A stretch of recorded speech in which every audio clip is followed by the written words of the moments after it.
Salam sejahtera untuk kita semua. Selamat pagi. Menjelang siang, Bapak Ibu sekalian. Yang terhormat Bapak dari Mas Koro selaku Ketua MKMP, yang kami berdua hormati Bapak Ibu guru ya, anggota MKMP di Kalimantan Selatan ya, provinsi gitu ya. Ini yang berbahagia di hari ini. Puji syukur karena Allah Subhanahu wa taala, karena di hari Sabtu ya, di pagi yang alhamdulillah kita diberikan cuaca yang cerah setelah kemarin sempat 2 hari hujan besar ya. Semenjak sore sampai ketemu sore lagi, dalam kondisi kita bertemu hari ini sehat walafiat tanpa kurang satu apapun. Yang kedua, tidak lupa sholawat serta salam kita aturkan kepada junjungan kita Nabi besar Muhammad SAW, karena berkat beliaulah kita bisa berhadapan hari ini dan menikmati menjalankan kodrat kita sebagai manusia untuk senantiasa terus belajar sepanjang hayat. Baik, Bapak Ibu, yang pertama saya ucapkan terima kasih yang sebesar-besarnya karena telah memberikan kesempatan kepada kami untuk pertama kalinya menginjakkan kaki di Kalimantan ini. Ya, agenda yang mungkin sudah kami rencanakan semenjak tahun 2018, tapi ternyata realisasinya baru bisa dilaksanakan tahun 2022 akhir menjelang 2023. Ya, ada banyak kondisi yang memang tidak bisa kita kendalikan dan mungkin tidak kita bayangkan atau tidak kita perkirakan sebelumnya, dan mungkin itu akan jadi salah satu hal yang akan saya sampaikan hari ini, Bapak Ibu sekalian. Kedua, saya mewakili rekan-rekan dari Cipta Sarana Cendekia menyampaikan permohonan maaf apabila nanti di dalam pemberian refreshment ini ya, jadi kita hanya sharing saja hari ini, sifatnya ada bahasa atau tingkah laku perilaku kami yang kurang sesuai dan kurang berkenan pada Bapak Ibu sekalian. Baik, mohon izin sebelumnya saya ingin memperkenalkan diri terlebih dahulu bagi Bapak Ibu terutama yang kemarin belum sempat bertemu di sesi coaching klinik. Saya Alfianto Cahyono, Bapak Ibu bisa dipanggil Alfi saja. Jadi saat ini saya berperan ya sebagai direktur dari Cipta Sarana Cendekia.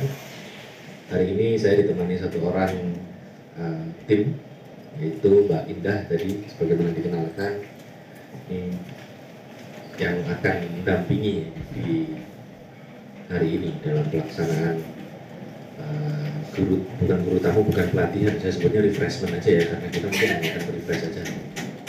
Nah, hari ini yang berdua dari Cipta Sarana Cendekia, mungkin Bapak Ibu sebagian mengerti ya, atau kenal lah siapa Cipta Sarana Cendekia, dan sebagian yang lain belum, atau seperti kata Pak Bas tadi, tahunya bukan Cipta Sarana Cendekia tapi Cipta Jasa Tama, karena memang dulu nama kami Cipta Jasa Tama dan bentuknya itu adalah CV, jadi CV Cipta Jasa Tama. Barangkali sempat dulu bekerja sama atau berpartner dengan Bapak Ibu sekalian, tetap dalam format pengembangan SMK juga. Per tahun 2017 kami sudah berganti bentuk ya, dari CV menjadi perseroan, jadi PT, Bapak Ibu sekalian. Per 2017 kami berubah bentuk, kami mengajukan perubahan formasi, peningkatan status menjadi PT. Alhamdulillah pengajuan nama saya di Menkumham untuk Cipta Jasa Tama itu ditolak. Ya, karena pada saat itu aturan dari Kementerian Hukum dan HAM itu untuk pendirian perseroan untuk PT itu tidak boleh ada lebih dari 2 suku nama yang sama. Nama Jasa Tama yang tidak dipisah itu sudah dipakai. Jadi kamu tidak bisa menggunakan nama Jasa Tama atau Jasa spasi Tama. Akhirnya kami gantilah pada saat itu dengan nama PT Cipta Sarana Cendekia, tentunya dengan harapan yang baru dan dengan target dan tujuan yang baru. Dan alhamdulillah sampai saat ini masih bisa memfasilitasi rekan-rekan dan juga adik-adik SMK di hampir di seluruh Indonesia. Baik, hari ini saya nggak akan ngomong yang macam-macam, ya. Saya nggak akan ngomong yang terlalu muluk-muluk. Jadi kita hari ini ingin saya mulainya nggak langsung updating di akuntansi dan perpajakan, Bapak Ibu sekalian. Ya, akuntansi sama pajaknya nanti ya, kita memanfaatkan waktunya di belakang. Nah, yang pertama yang ingin saya bahas dulu sedikit itu mengenai kurikulum kita yang baru. Karena tadi Bapak juga menyampaikan yang berubah nggak hanya dari sektor keilmuannya saja, tapi dari juga dunia kita sebagai pendidik di sini. Jadi izinkan saya hari ini mungkin sharing praktik baik, kalau bahasanya sekarang ya, sharing praktik baik tentang apa yang terjadi di Jawa Timur khususnya, dan sekolah-sekolah yang bekerja sama dengan kami, baik itu sekolah yang sudah mendapatkan skema PK, mulai PK 1, 2 atau pemadanan, atau mungkin sekolah swasta dan sekolah yang tidak menggunakan sistem PK, apa aja kendalanya mereka, kemudian terobosannya seperti apa. Jadi anggaplah hari ini saya memberikan semacam sharing praktik baik, sekaligus Bapak Ibu melakukan benchmarking tanpa harus hadir ke sekolah yang bersangkutan. Jadi saya akan memberikan beberapa terobosan-terobosan bagi beberapa sekolah yang saya rasa bisa digunakan gitu ya skemanya di sini, dan kita akan coba membahas kurikulum kita yang baru ini dari sisi yang lain, dari sisi yang mungkin tidak disampaikan selama ini, karena kalau disampaikan selama ini kan yang disampaikan tentang kurikulum Merdeka itu tekstual sekali, kemudian seperti apa harapannya, targetnya gitu. Nah, saya ingin melihat kurikulum Merdeka ini saya sampaikan kepada Bapak Ibu dari sisi industri. Bagaimana kami menangkap kurikulum Merdeka ini dan bagaimana kami berharap bekerja sama dengan sekolah dalam skema implementasi kurikulum Merdeka. Saya akan coba mulai dari situ.